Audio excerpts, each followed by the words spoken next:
오늘 우리에게 주신 하나님의 말씀은 창세기 2장 8절로 9절까지의 말씀입니다. 다 같이 한 목소리로 읽어보도록 하겠습니다.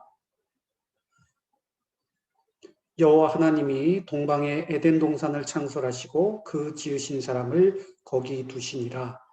여호와 하나님이 그 땅에서 보기에 아름답고 먹기에 좋은 나무가 나게 하시니 동산 가운데에는 생명나무와 선악을 알게 하는 나무도 있더라. 아멘. 여러분, 에덴 동산에 대해서 여러분도 한 번쯤은 들어보셨을 것 같은데요. 이 에덴 동산 할 때 에덴이라는 뜻은요, 즐거움, 기쁨 이런 의미가 있습니다. 그래서 자연스럽게 이 에덴 동산 하면 우리는 낙원 이런 이미지를 떠올릴 수밖에 없습니다. 그런데 우리가 방금 읽은 것처럼 이 구절 말씀 하나님께서 이미 우리에게 많은 것들을 허락하여 주셨음에도 불구하고 우리 인간은 무엇을 결국 먹게 되느냐? 여러분 다 잘 아실 거예요. 뭘 먹었어요?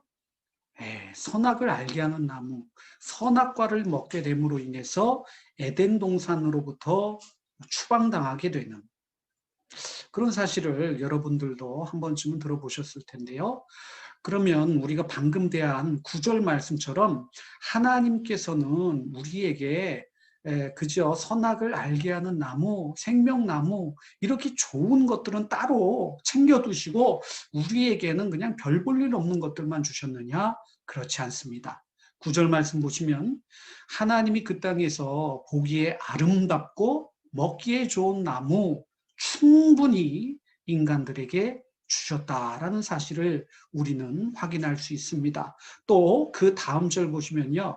이 에덴 동산에요. 강이 네 줄기가 흘러나왔다라는 사실을 우리가 확인할 수 있습니다. 여러분 성경 한번 눈으로 찾아보시기 바랍니다. 11절 말씀. 11절 말씀 보시면 여러분 그 첫 번째 강의 이름이 뭘까요? 비손. 두 번째 강의 이름은 13절 한번 보세요. 두 번째 강 기혼. 그 다음 절 14절 상반절 보면 세 번째 강의 이름이요. 히데겔. 하반절 마지막 네 번째 강의 이름이 유브라데. 그러면 여러분 한번 상상해 보세요. 이렇게 에덴 동산을요. 네 강이 흐릅니다. 그 강을 따라서 아름다운 수목이 우거져 있다. 여러분 상상되세요? 아름다운 새들이요 막 지저귀어요. 또 짐승들이 막 뛰어놀고 낙원. 이제 3장에 가면 아담과 하와가 뱀의 유혹에 빠져서요 선악을 알게 하는 나무를 먹게 되죠. 그래서 결국 하나님께 범죄하고 에덴 동산에서 추방당하게 되는 그 예고편과 같은 말씀이 오늘의 말씀입니다. 여러분 그렇다면 왜 우리 인간은 실패할 수밖에 없었을까? 제 핸드폰이요 노트 10입니다. 노트 10 언제 나왔냐면 작년에 나왔어요. 이제 1년 조금 더 지났는데 2년 되려면 여름 지나야 2년입니다. 그런데 그 사이에 벌써 핸드폰이요 막 접는 것도 나오고 또 계속 신제품이 쏟아져 나오고 있잖아요. 여러분은 어떠세요? 여러분은 어떤 핸드폰 가지고 싶으세요? 아이폰. 지금 벌써 아이폰 이거 어떻게 읽어야 되죠? 12라고 이렇게 읽나요? 아무튼 아이폰이 이렇게 나왔다라고 했을 때 이번에 신제품 또 나왔죠. S21 이렇게 읽나요? 아니면 S21 이렇게 읽는지 벌써 헷갈립니다. 왜 이런 말씀을 드리느냐? 핸드폰 주기가 너무 짧아요. 제가 아직 2년도 채 안 썼는데요.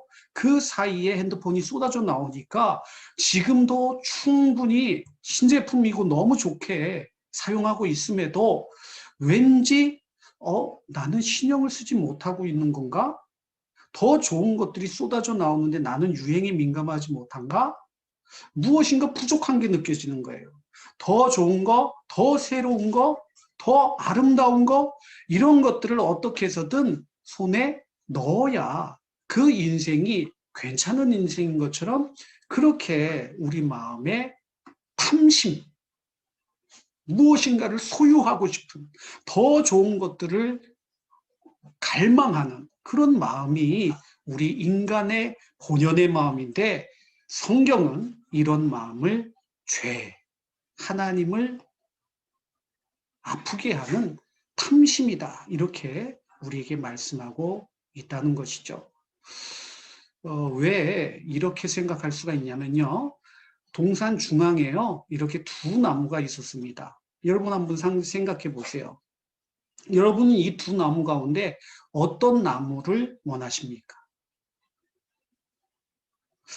생명나무, 여러분 한번 생각해 보세요. 연세가 들어서 이제 100세 시대라고 하지만 60대, 70대 넘은 우리 어르신들이요, 몸이 불편해지시잖아요. 거동이 불편해지시고 몸에 힘도 없고 식욕도 없고요. 또 어떤 분들은 병을 앓으시기도 하고요. 그러다 보니까 야, 이렇게 수십 년 연명하는 것이 무슨 의미가 있겠느냐, 이렇게 생각하실 수가 있잖아요. 그런데 저와 여러분이 인생의 가장 황금기, 내 전성기 하면은 10대 후반, 20대 뭐 이렇게 생각할 거 아닙니까? 그 20대의 젊음, 아름다움, 에너지, 그런 강건한 육체, 정신, 이런 것들을 가지고요, 평생, 아니 영원을 살아간다. 여러분 한번 상상해 보세요. 이 얼마나 놀라운 기적입니까? 여러분 생각만 해도 행복하지 않으십니까? 예. 우리는 어쩌면 당연히 생명나무를 원해야 되는지 모르겠어요. 혹시 우리 가운데 법조인을 꿈꾼다든지, 뭐 판사, 아니면 나라 다스리는 위정자, 이런 사람들 아닌 바에야 선악을 알게 하는 나무가 뭐 그렇게 필요가 있겠어요. 그런데 왜 사단은 선악을 알게 하는 나무로 인간을 유혹했을까? 여러분 3장 5절 말씀 한번 찾아볼까요? 예, 그 전에 그 힌트가 되는 말씀이 16절에 있습니다. 다 같이 한번 읽어보겠습니다. 시작. 여호와 하나님이 그 사람에게 명하여 이르시되 동산 각종 나무의 열매는 내가 임의로 그 다음 절 중요합니다. 17절 잘 보세요. 선악을 알게 하는 나무의 열매는 어떻게 하라? 먹지 말라. 네가 먹는 날에는 어떻게 된다? 반드시 죽으리라. 여러분, 선악을 알게 하는 나무를 먹으면 반드시 죽는 겁니다. 뒤가 없어요. 하나님께서 이거 하나만은 금지하셨어요. 여러분, 여기에 바로 진리가 있습니다. 하나님께서는 저와 여러분을 하나님의 자녀로 부르셨지 않습니까? 하나님께서 우리를 하나님의 형상대로 지으셨잖아요. 우리에게 천하 만물을 맡겨주셨잖아요. 우리를 존귀하게 왕 같은 제사장으로 창조하셨잖아요. 그렇습니다. 우리는 처음부터 영원한 생명을 누릴 수밖에 없는 그런 하나님을 닮은 존재로 지음을 받았어요. 그러나 딱 한 가지의 약속을 하셨어요. 이것을 지킨 자들만 그런 하나님의 은혜를 누릴 수가 있다. 그것이 뭐겠어요? 네, 방금 읽은 말씀입니다. 반드시 네가 죽을 것이다. 반대로 하면 이것을 지키면 네가 살 것이다. 영원히 살 것이다. 이 약속 아니겠어요? 무엇이냐? 성경은 우리에게 3장 5절을 통해 이렇게 해답을 주는데요. 너희가 그것을 먹는 날에는 너희 눈이 밝아져 누구와 같이 된다고요? 하나님과 같이 돼요. 여러분, 선악을 알게 하는 거요, 선악을 아는 게 중요한 게 아니에요. 우리 인간의 마음에 하나님처럼 되려는 탐심이 그렇게 자리 잡고 있었다.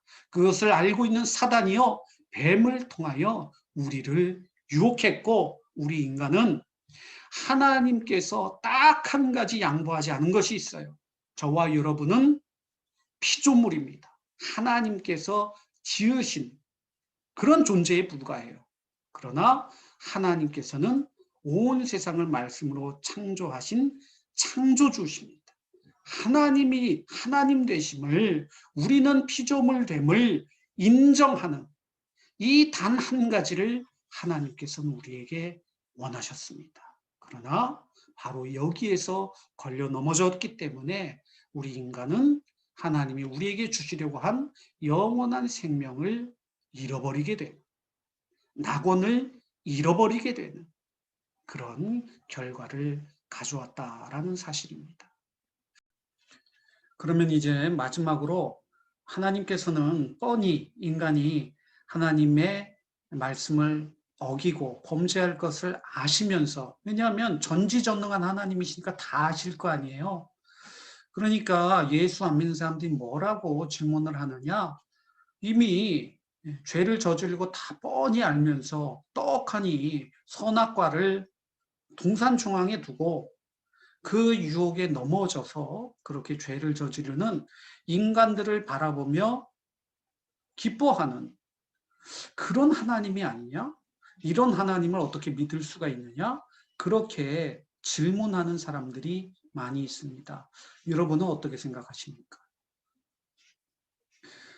제가 여러분만 했을 때요, 선생님에 대한 제가 생각하는 이미지가 있었을 거 아닙니까? 그런데 그 당시에 진정한 선생님이란 어떤 분이신가라는 화두를 던져준 유명한 영화가 하나 있습니다.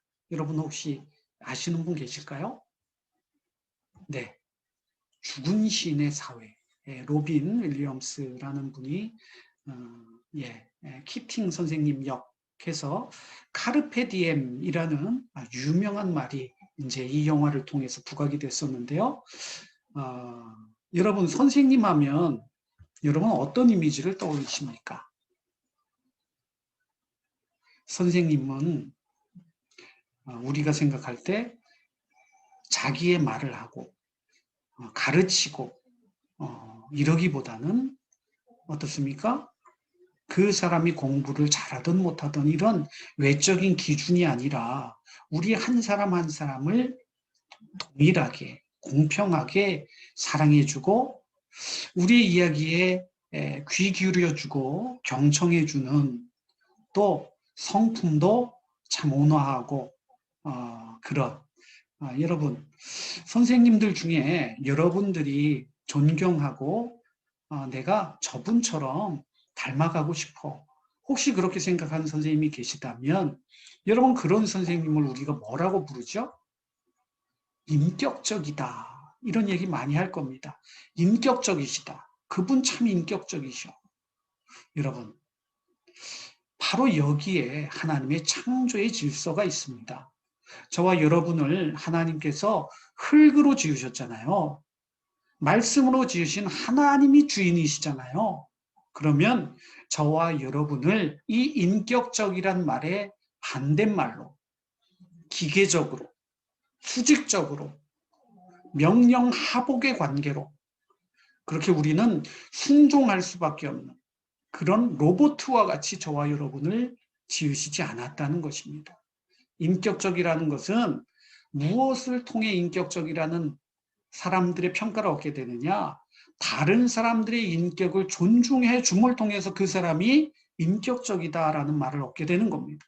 하나님께서 저와 여러분을 인격적으로 대해 주셨기 때문에 하나님이 인격적이신 분이다라고 우린 말씀할 수 있는 거죠.